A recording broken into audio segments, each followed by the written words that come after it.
How's that for a picture? Is that alright? Warn you, and let me warn the nation. For service station attendants who were then working about 55 to 60 hours at straight time, it would sap their self-reliance. The fact of the matter is, what saps anyone's self-reliance is working 60 hours at straight time, or working at 85 or 95 or $1 an hour. All depending upon filling out a pauper's oath and going and then getting it free. Nobody in this hall is asking for it for nothing. They are willing to contribute during their working years. That is the important principle which has been lost sight of. Right, the point is, right, okay. In America, they've got very bad health care. In America, they've got absolutely awful health care in America. They've got to pay for medicine. You go to the hospital for a broken... I've broken my leg! Snap my leg! That'd be £5,000, please. I just broken my leg. That's 500 quid, please. Or we won't fix your leg. What bastards they are in America. The only thing you need for medicine is a 10% tax. In fact, for anything. Alright? Might 10%. Now, if the government had one simple 10% tax to cover everything, housing, medicine, health, you name it, a 10% tax for everybody, rich and poor, you would never need to pay for medicine again. Honest to God. If you had one simple 10% tax for everybody in the entire world, rich and poor, one 10% tax would pay for all the medicine in the entire world. How much money have you got? I'm 10,000 quid in debt. Well, here's £1,000. 10% tax minus, I'll give you 1,000. So yeah, this other bloke. How much money you got? 50 grand, 50,000 quid. 10%, that's £5,000, please. 10%, £5,000, thank you. You still got 45,000. Thanks. How much money you got? 100 quid. 10%. Give me 10 quid. Thank you. Alright, how much you got? Minus £100. I'm £100 in debt. Right, here's 10 quid. You have this 10 quid. You're 10 quid and you're 100 quid in debt. So if we have a simple 10% tax for everybody, rich and poor, would solve all the medical problems. You could pay for all the medicine in the entire world with one simple 10% tax. With one very simple 10% tax, you could pay for all the medicine in the entire world. How much money have you got? £10 million. Right, give me £1 million. Right, you got £10 million. 10% tax. How much money have you got? 10 million? Right. Mick Jagger, how much money have you got? 10% tax, Mick. 10% tax. Right? For everybody. Rich and poor. Rich and poor people. You don't have to pay for medicine. But have one simple 10% tax. Rich man, he got £100,000. Yeah? Right, give me £1,000. Right, now you got 90,000 quid, thanks. I got 1,000 quid. Mr. Rockstar, we got 200 million. 200 million. I'll take 10% of that 200 million. I said 10% tax. You got 200 million quid? I'll take 10%. Right, I get 20 million quid. Right, thanks. So now I've got 20 million quid. Because 10% tax, rich and poor. Alright, I've got, okay, if that's not fair, I've got to a beggar. I say, how much money you got, mate? I owe 50 grand to the wife or whatever, the ex-wife or whatever. 50 grand. 10%, that's 5,000. You got minus. You owe 50 grand. Here's £5,000. So then I'll give you £5,000 to help pay your debt. 10% tax. If you're in the minus, I'll give you 10%. So if you're minus 50,000, I'll give you 5,000. But if you got 50,000, I'll take 5,000. So I can redistribute it. So if you got £50 million, I'll take that £5 million out of your 50 million. So you got 45 million. And then I've got 5 million. How much? What? Your £10,000 debt. Here's £1,000. And you distribute the wealth. You see, 10% tax is all you need, rich and poor. Because if you've got 50 quid, I'll take £5. So if you've got 50 quid, I'll take £5 out of that 50 quid. So now you've only got 45 quid. If you've got 100 quid, I'll take 10 quid. So you've still got 90 quid. It's just a 10% tax, and you would never need to pay for medicine again. I promise you.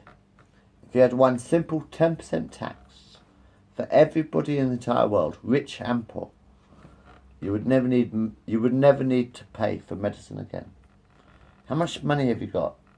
50,000 quid. Right, I'll take 5,000 quid. How much money have you got? I owe 50,000 quid. Right, I'll give you 5,000 quid. That'll help pay your debt. And you balance it out like that. Alright? I understand that there's going to be a program this week against this bill in which an English physician is going to come and talk about how bad their plans are. It may be, but he ought to talk about it in England. Because his plan, and what they do in England is entirely different. In England, the entire cost of medicine for people of all ages, all of it, doctors, the choice of doctors, hospitals, from the time you're born to the time you die, are included in a government program. But what we're talking about is entirely different. And I hope that while he's here, he and Dr. Spock and others who have joined us will come to see what we're trying to do. The fact of the matter is that what we are now talking about doing, most of the countries of Europe did years ago. The British did it 30 years ago. We are behind every country pretty nearly in Europe in this matter of medical care for our citizens. And then those who say that this should be left to private effort. In those hospitals in New Jersey where the doctors said they wouldn't treat anyone, who paid their hospital bills through Social Security, those hospitals and every other new hospital, the American people, all of us, contribute 1/2, 1 or 2/3 for every new hospital, the national government. We pay 55% of all the research done. We help young men become doctors. We are concerned with the progress of this country. And those who say that what we are now talking about spoils our great pioneer heritage should remember that the West was settled with 2 great actions by the national government. One, in President Lincoln's administration, when he gave a homestead to everyone who went west, and in 1862 he set aside government property to build our land-grant colleges. This cooperation between an alert and progressive citizenry and a progressive government is what has made this country great, and we shall continue as long as we have the opportunity to do so.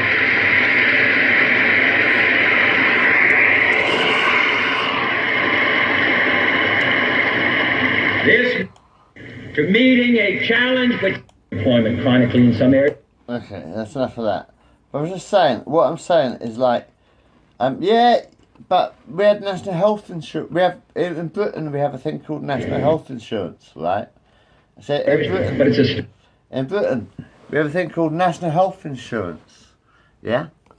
And what you do is like a percentage of your wage. Yes, you do pay a percentage of your wage, maybe about 10.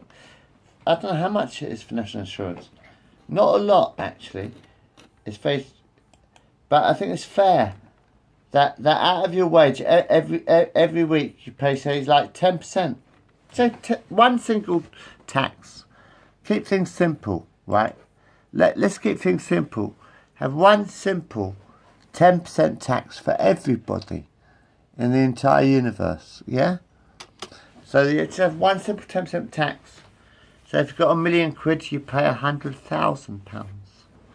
If you have £1 million, then you have, wherever you are in the world, one simple 10% tax. If you have £1 million, you pay £100,000 tax. If you have minus £1,000, you get paid £100.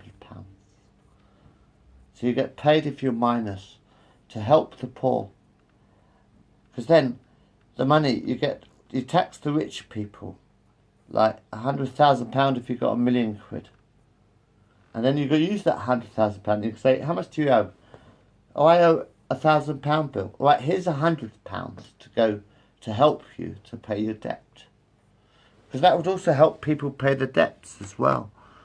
See, if you had a 10% tax, rich and poor, then it would help poor people pay their bills as well. Because you tax the rich people like £100,000 if they've got £1 million. And then you say to the poor people, how much do you owe? £1,000. Right, here's £100. So you give the poor people £100 to help, not to clear the debts, but to help them pay the debts. Stuff like that. You know, use the rich man's money to help the poor.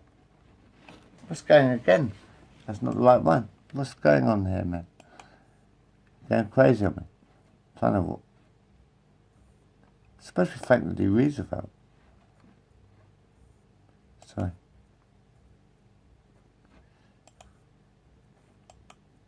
But we do not like the way we believe in all these in saving homes, security.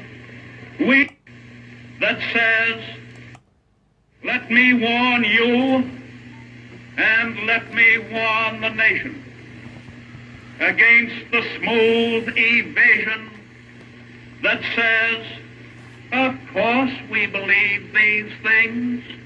We believe in social security. We believe in work for the unemployed. We believe in saving homes.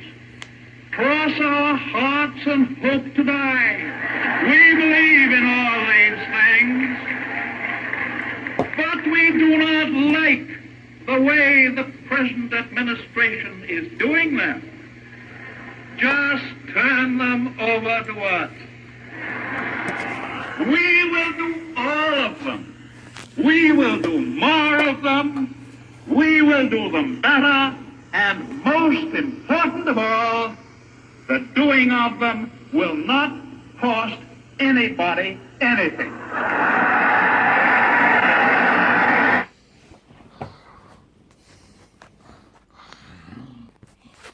All right.